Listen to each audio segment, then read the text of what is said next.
Europe 1. Le grand direct des médias avec Jean-Marc Morandini. Et le fait média du jour, c'est bien évidemment cette question après le tragique accident survenu lundi sur le tournage de Drop. Les jeux d'aventure à la télévision sont-ils menacés? Jérôme Ivanichenko, bonjour. Bonjour Jean-Marc. Vous êtes notre expert média. Depuis 2 jours, de nombreuses voix s'élèvent en effet pour remettre en cause le principe même de ce genre d'émission. Oui, après l'émotion, après cet état de sidération, vient l'heure des questions et des remises en cause. Et depuis mardi, on assiste dans les médias à un procès de la télé-réalité d'évasion et plus largement de certaines formes de divertissement.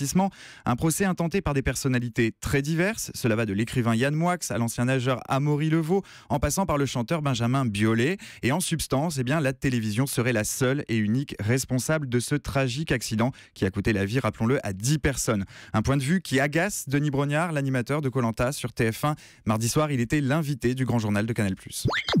Aujourd'hui, on a un accident. On a 2 hélicoptères qui se sont rentrés dedans et qui sont tombés, provoquant la mort de 10 personnes. Quel est le rapport, expliquez-moi ce soir, entre la télé-réalité, peut-être ses excès parfois, et cet accident, qui est un accident aérien pur et simple? On le voit d'ailleurs sur ces images. Quel est le rapport?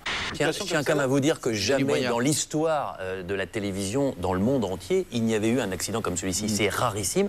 On parle encore une fois d'accident et ça ne remet pas en cause ce type de programme. Alors pour Denis Brognard, remettre en cause le concept des émissions d'aventure après cet accident d'hélicoptère, un accident aérien, c'est se tromper de débat. Alors Jérôme, il faut quand même rappeler qu'on a déjà assisté à une remise en cause des jeux d'aventure. C'était il y a 2 ans, après la mort d'un candidat sur le tournage de Koh-Lanta. Oui, ce procès médiatique avait déjà été intenté en 2013, après la mort de Gérald Babin au Cambodge, sur le tournage du jeu d'aventure de TF1.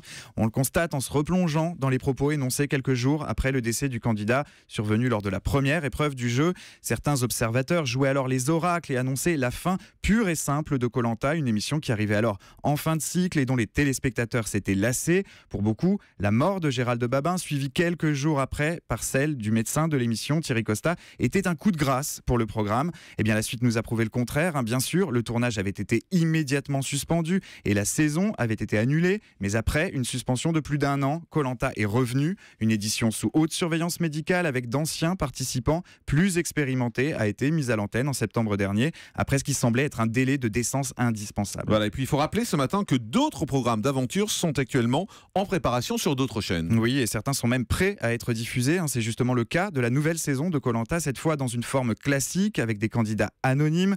TF1 devait l'annoncer mardi dernier pour une arrivée à l'antenne début avril, mais elle a changé d'avis en urgence et a décidé de retarder sa diffusion, de reporter son lancement. Mais ce matin, cette question concerne aussi M6. La chaîne se prépare à diffuser The Island, un programme où des aventuriers doivent survivre en milieu hostile. La chaîne nous indiquait ce matin qu'elle ne renoncerait pas à son programme, mais affirmait que le montage n'était pas toujours terminé. Une manière de gagner du temps, d'attendre que l'émotion soit sans doute moins vive. Des questions subsistent en revanche sur un nouveau jeu d'aventure que M6 doit tourner mi-avril, intitulé The Mall. On assure du côté de la chaîne que les événements de ces derniers jours ne menacent absolument pas ce remplaçant de Pékin Express, mais rappelle que la sécurité doit être la seule priorité sur ce genre de programme.